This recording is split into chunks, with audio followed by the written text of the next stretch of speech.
Shalom sahabat Gebada, apa kabar hari ini?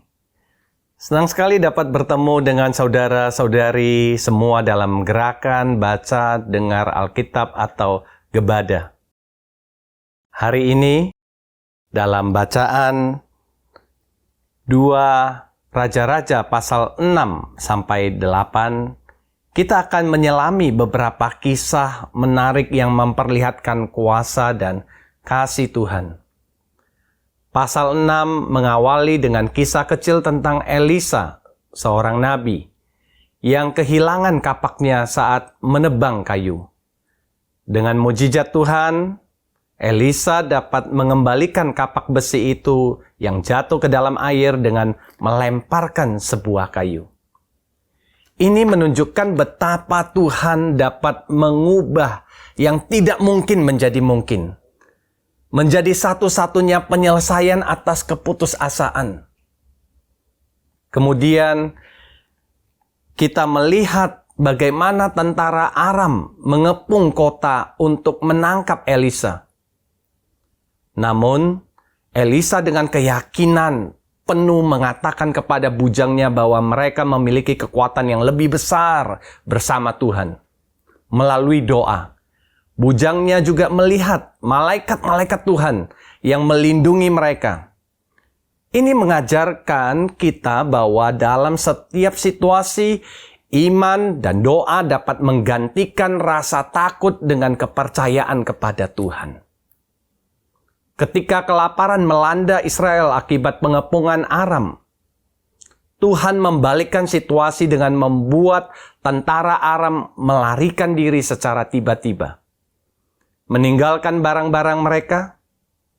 Ini menunjukkan bahwa Tuhan dapat menyediakan solusi bahkan di tengah situasi yang paling sulit.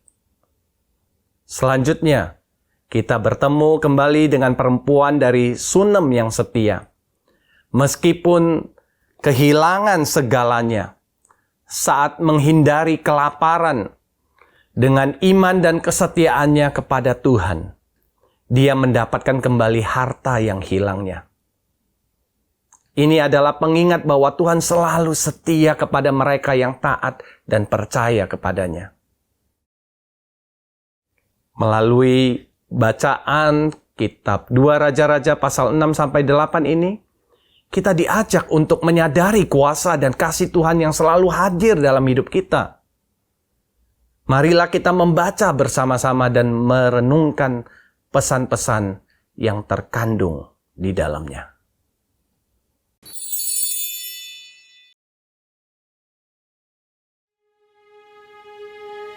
Pada suatu hari, berkatalah rombongan Nabi kepada Elisa, "Cobalah lihat, tempat tinggal kami di dekatmu ini adalah terlalu sesak bagi kami. Baiklah kami pergi ke sungai Yordan dan masing-masing mengambil satu balok dari sana, supaya kami membuat tempat tinggal untuk kami." Jawab Elisa, "Pergilah." lalu berkatalah seorang, "Silakan, ikutlah dengan hamba-hambamu ini." Jawabnya, "Baik, aku akan ikut." maka ikutlah ia dengan mereka. Setelah mereka sampai di sungai Yordan, mereka pun menebang pohon-pohon. Dan terjadilah, ketika seorang sedang menumbangkan sebatang pohon, jatuhlah mata kapaknya ke dalam air, lalu berteriak-teriaklah ia, "Wahai Tuanku, itu barang pinjaman!" Tetapi berkatalah abdi Allah, "Kemana jatuhnya?" Lalu orang itu menunjukkan tempat itu kepadanya. Kemudian Elisa memotong sepotong kayu, lalu dilemparkannya ke sana, maka timbullah mata kapak itu dibuatnya. Lalu katanya, "Ambillah." Orang itu mengulurkan tangannya dan mengambilnya. Raja negeri Aram sedang berperang melawan Israel. Ia berunding dengan pegawai-pegawainya, lalu katanya, "Ke tempat ini dan itu, haruslah kamu turun menghadang." Tetapi abdi Allah menyuruh orang kepada Raja Israel mengatakan, "Awas, jangan lewat dari tempat itu." sebab orang Aram sudah turun menghadang ke sana. Sebab itu Raja Israel menyuruh orang-orang ke tempat yang disebutkan abdi Allah kepadanya. Demikianlah Elisa memperingatkan kepadanya, supaya berawas-awas di sana, bukan sekali 2 kali saja. Lalu mengamuklah hati Raja Aram tentang hal itu. Maka dipanggilnyalah pegawai-pegawainya, katanya kepada mereka, Tidakkah dapat kamu memberitahukan kepadaku siapa dari kita memihak kepada Raja Israel? tetapi berkatalah salah seorang pegawainya, Tidak, tuanku raja, melainkan Elisa, nabi yang di Israel. Dialah yang memberitahukan kepada Raja Israel tentang perkataan yang diucapkan oleh tuanku di kamar tidurmu. Berkatalah raja, Pergilah melihat di mana dia, supaya aku menyuruh orang menangkap dia. lalu diberitahukanlah kepadanya. Dia ada di Dotan. Maka dikirimnyalah ke sana kuda serta kereta dan tentara yang besar. Sampailah mereka pada waktu malam, lalu mengepung kota itu. Ketika pelayan abdi Allah bangun pagi-pagi dan pergi keluar, maka tampaklah suatu tentara dengan kuda dan kereta ada di sekeliling kota itu. Lalu berkatalah bujangnya itu kepadanya. Celaka tuanku, apakah yang akan kita berbuat? Jawabnya, Jangan takut, sebab lebih banyak yang menyertai kita daripada yang menyertai mereka. lalu berdoalah Elisa. Ya Tuhan, bukalah kiranya matanya, supaya ia melihat. Maka Tuhan membuka mata bujang itu sehingga ia melihat. Tampaklah gunung itu penuh dengan kuda dan kereta berapi sekeliling Elisa. Ketika orang-orang Aram itu turun mendatangi dia, berdoalah Elisa kepada Tuhan. Butakanlah kiranya mata orang-orang ini. Maka dibutakannyalah mata mereka sesuai dengan doa Elisa. Kemudian berkatalah Elisa kepada mereka, Bukan ini jalannya, dan bukan ini kotanya. Ikutlah aku, maka aku akan mengantarkan kamu kepada orang yang kamu cari. Lalu diantarkannya mereka ke Samaria. Segera sesudah mereka sampai ke Samaria, berkatalah Elisa, Ya Tuhan, bukalah mata orang-orang ini, supaya mereka melihat. Lalu Tuhan membuka mata mereka, sehingga mereka melihat dan heran. Mereka ada di tengah-tengah Samaria. Lalu bertanyalah Raja Israel kepada Elisa, tatkala melihat mereka. Kubunuhkah mereka, Bapa? Tetapi jawabnya, Jangan, biasakah kau bunuh yang kau tawan dengan pedangmu dan dengan panahmu?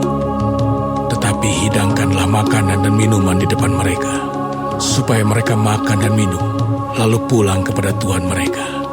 disediakannyalah bagi mereka jamuan yang besar, maka makan dan minumlah mereka.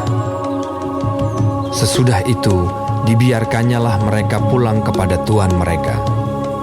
Sejak itu, tidak ada lagi gerombolan-gerombolan Aram memasuki negeri Israel.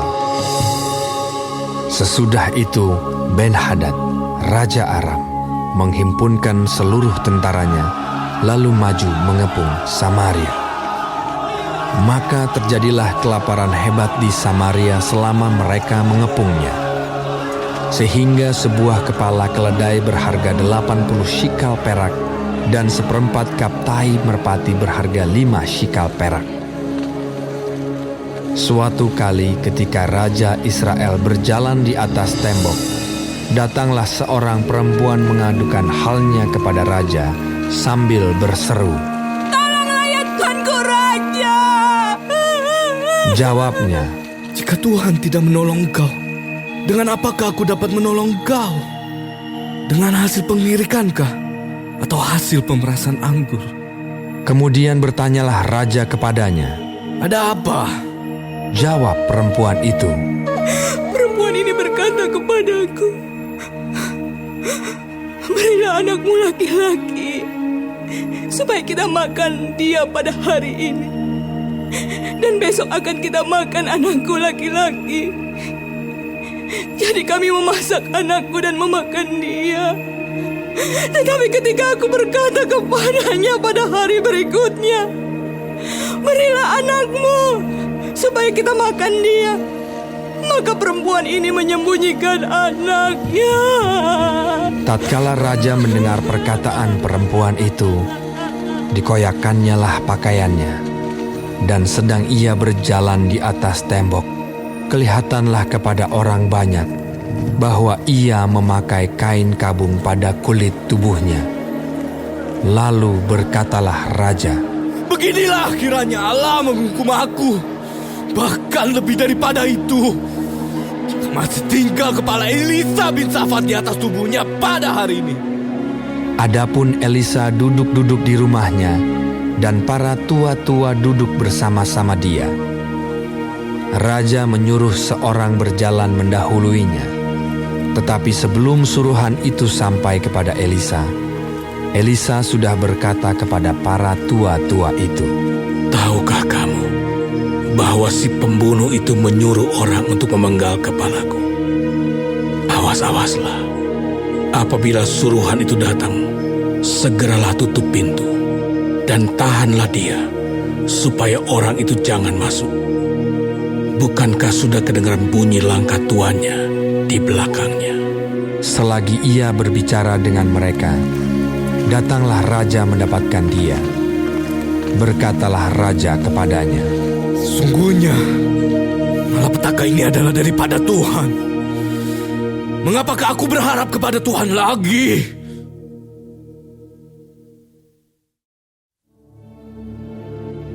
Lalu berkatalah Elisa, Dengarlah firman Tuhan.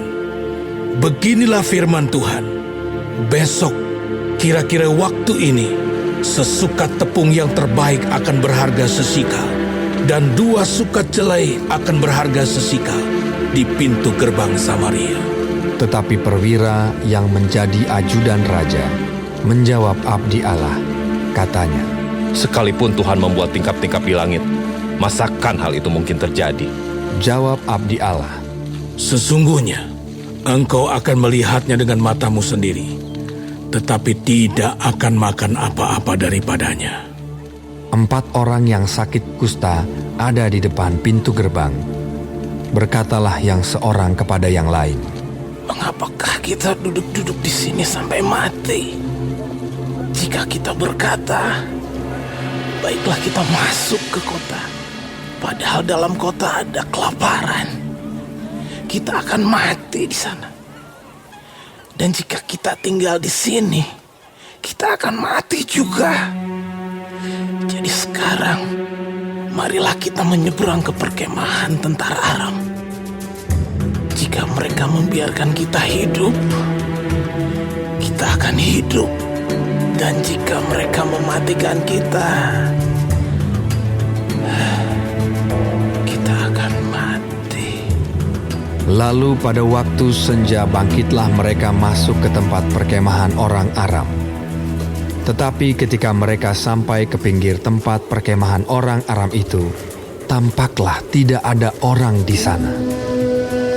Sebab Tuhan telah membuat tentara Aram itu mendengar bunyi kereta, bunyi kuda, bunyi tentara yang besar, sehingga berkatalah yang seorang kepada yang lain, Sesungguhnya Raja Israel telah mengubah raja-raja orang Het dan raja-raja orang Misraim melawan kita, supaya mereka menyerang kita.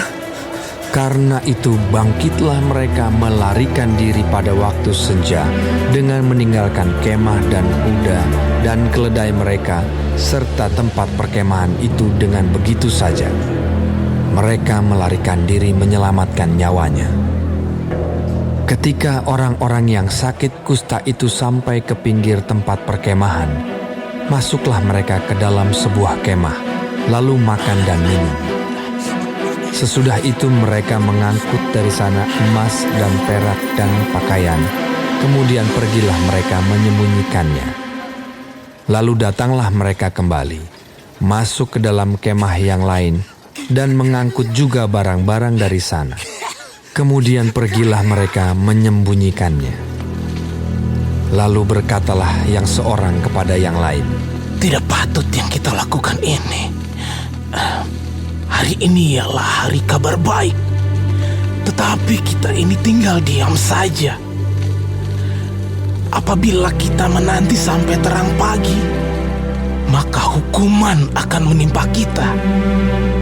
Jadi sekarang, marilah kita pergi menghadap untuk memberitahukan hal itu ke istana raja. Mereka pergi, lalu berseru kepada penunggu pintu gerbang kota dan menceritakan kepada orang-orang itu.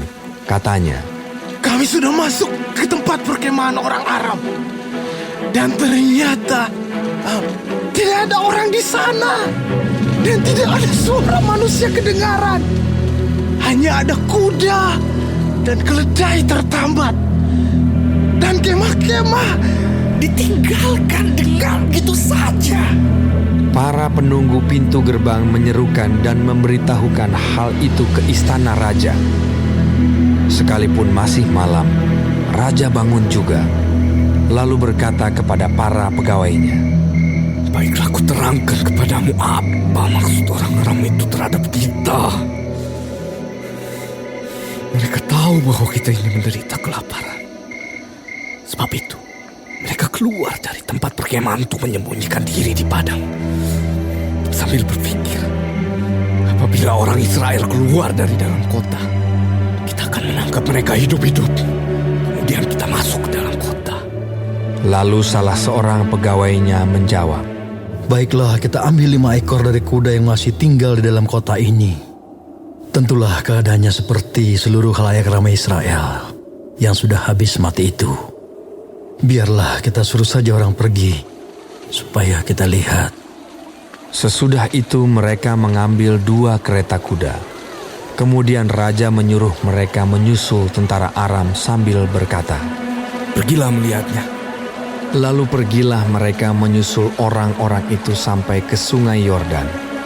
Dan tampaklah seluruh jalan itu penuh dengan pakaian dan perkakas yang dilemparkan oleh orang Aram pada waktu mereka lari terburu-buru. Kemudian pulanglah suruhan-suruhan itu dan menceritakan hal itu kepada raja. Maka keluarlah penduduk kota itu menjarah tempat perkemahan orang Aram. Karena itu, sesukat tepung yang terbaik berharga sesikal, dan 2 sukat jelai berharga sesikal, sesuai dengan firman Tuhan. Adapun raja telah menempatkan perwira yang menjadi ajudannya itu mengawasi pintu gerbang. Tetapi rakyat menginjak-injak dia di pintu gerbang, lalu ia mati sesuai dengan perkataan abdi Allah yang mengatakannya pada waktu raja datang mendapatkan dia. Dan terjadi juga seperti yang dikatakan abdi Allah itu kepada raja. 2 sukat jelai akan berharga sesikal, dan sesukat tepung yang terbaik akan berharga sesikal. Besok, kira-kira waktu ini, di pintu gerbang Samaria. Pada waktu itu si perwira menjawab abdi Allah itu, Sekalipun Tuhan membuat tingkap-tingkap di langit, masakan hal itu mungkin terjadi? Tetapi Elisa berkata, Sesungguhnya, engkau akan melihatnya dengan matamu sendiri, tetapi tidak akan makan apa-apa daripadanya. Demikianlah terjadi kepada orang itu. Rakyat menginjak-injak dia di pintu gerbang, lalu matilah ia.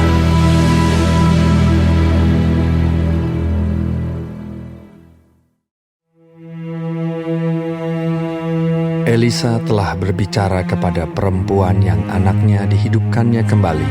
Katanya, Berkemaslah, dan pergilah bersama-sama dengan keluargamu, dan tinggallah di mana saja engkau dapat menetap sebagai pendatang. Sebab Tuhan telah mendatangkan kelaparan yang pasti menimpa negeri ini 7 tahun lamanya. Lalu berkemaslah perempuan itu, dan dilakukannya seperti perkataan abdi Allah itu. Ia pergi bersama-sama dengan keluarganya, lalu tinggal menetap sebagai pendatang di negeri orang Filistin 7 tahun lamanya. Dan setelah lewat ke-7 tahun itu, pulanglah perempuan itu dari negeri orang Filistin. Kemudian ia pergi mengadukan perihal rumahnya dan ladangnya kepada raja. Raja sedang berbicara kepada Gehazi, bujang abdi Allah itu.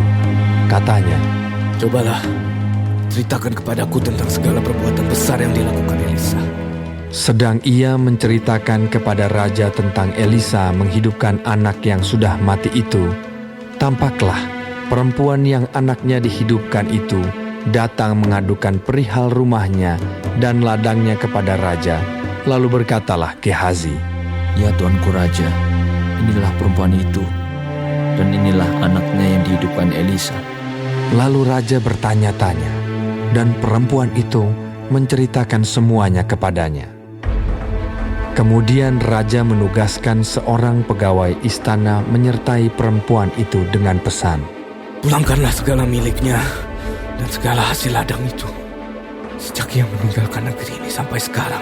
Elisa masuk ke Damsyik, dan pada waktu itu Ben-Hadad, Raja Aram, sedang sakit. Ketika dikabarkan kepada raja, Sudah datang abdi Allah kemari. berkatalah ia kepada Hazael, Ambillah persembahan, pergilah menyongsong abdi Allah itu, dan mintalah petunjuk Tuhan dengan perantaraannya. Sembuhkah aku dari penyakit ini? Lalu pergilah Hazael menyongsong dia. Diambilnyalah persembahan berupa segala barang yang indah-indah dari Damsyik, sebanyak muatan 40 ekor unta. Sesudah sampai, tampillah ia ke depan Elisa dan berkata, Anakmu Ben-Hadad, Raja Aram, menyuruh aku menanyakan kepadamu, apakah aku akan sembuh dari penyakit ini?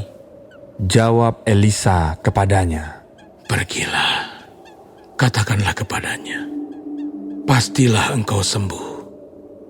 Namun demikian, Tuhan telah memperlihatkan kepadaku bahwa ia pasti mati dibunuh. Elisa menatap dengan lama ke depan, lalu menangislah abdi Allah itu. Hazael berkata, Mengapa Tuanku menangis? Jawab Elisa, Sebab aku tahu bagaimana malapetaka yang akan kau lakukan kepada orang Israel. Kotanya yang berkubu akan kau campakkan ke dalam api. Terunanya akan kau bunuh dengan pedang. Bayinya akan kau remukkan. Dan perempuannya yang mengandung akan kau belah. Sesudah itu berkatalah Hazael, Tetapi apakah hambamu ini, yang tidak lain dari anjing saja, sehingga ia dapat melakukan hal sehebat itu? Jawab Elisa, Tuhan telah memperlihatkan kepadaku bahwa engkau akan menjadi raja atas Aram. Lalu ia pergi dan meninggalkan Elisa. Dan setelah ia sampai kepada tuannya, berkatalah raja kepadanya, Apakah dikatakan Elisa kepadamu? Jawabnya, Ia berkata kepadaku bahwa pastilah engkau sembuh. tetapi keesokan harinya ia mengambil sehelai selimut yang telah dicelupkannya ke dalam air dan membentangkannya ke atas muka raja. Jadi matilah raja, dan Hazael menjadi raja menggantikan dia. Dalam tahun kelima zaman Yoram, anak Ahab raja Israel, pada waktu itu Yosafat adalah raja Yehuda. Yoram, anak Yosafat raja Yehuda, menjadi raja. Ia berumur 32 tahun pada waktu ia menjadi raja, dan 8 tahun lamanya ia memerintah di Yerusalem. Ia hidup menurut kelakuan raja-raja Israel seperti yang dilakukan keluarga Ahab, sebab yang menjadi istrinya adalah anak Ahab. Ia melakukan apa yang jahat di mata Tuhan. Namun demikian Tuhan tidak mau memusnahkan Yehuda oleh karena Daud, hambanya, sesuai dengan yang dijanjikannya kepada Daud, bahwa ia hendak memberikan keturunan kepadanya dan kepada anak-anaknya untuk selama-lamanya. Pada zamannya, memberontaklah Edom dan melepaskan diri dari kekuasaan Yehuda. dan mereka mengangkat seorang raja atas mereka sendiri. Maka majulah Yoram ke Zair bersama-sama dengan seluruh keretanya. Pada waktu malam bangunlah ia, lalu bersama-sama dengan para panglima pasukan kereta, ia menerobos barisan orang Edom yang mengepung dia. Tetapi rakyatnya melarikan diri pulang ke kemahnya. Demikianlah Edom memberontak dan terlepas dari kekuasaan Yehuda sampai sekarang ini. Lalu Libna pun memberontak pada masa itu juga. Selebihnya dari riwayat Yoram dan segala yang dilakukannya, bukankah semuanya itu tertulis dalam kitab sejarah raja-raja Yehuda? Kemudian Yoram mendapat perhentian bersama-sama dengan nenek moyangnya, dan ia dikuburkan di samping nenek moyangnya di kota Daud. Maka Ahazia anaknya menjadi raja menggantikan dia. Dalam tahun ke-12 zaman Yoram, anak Ahab raja Israel, Ahazia, anak Yoram raja Yehuda, menjadi raja. Ia berumur 22 tahun pada waktu ia menjadi raja, dan setahun lamanya ia memerintah di Yerusalem. Nama ibunya ialah Atalia, cucu Omri, raja Israel. Ia hidup menurut kelakuan keluarga Ahab, dan ia melakukan apa yang jahat di mata Tuhan, sama seperti keluarga Ahab, sebab ia adalah seorang menantu dari keluarga itu. Ia pergi bersama-sama Yoram bin Ahab untuk berperang melawan Hazael, raja Aram di Ramot Gilead. Tetapi orang-orang Aram melukai Yoram. Kemudian pulanglah Raja Yoram ke Yisrael, supaya diobati luka-lukanya yang ditimbulkan orang Aram di Ramah, pada waktu ia berperang melawan Hazael, raja Aram. Dan Ahazia, anak Yoram raja Yehuda, pergi menjenguk Yoram bin Ahab di Yisrael, karena dia sakit.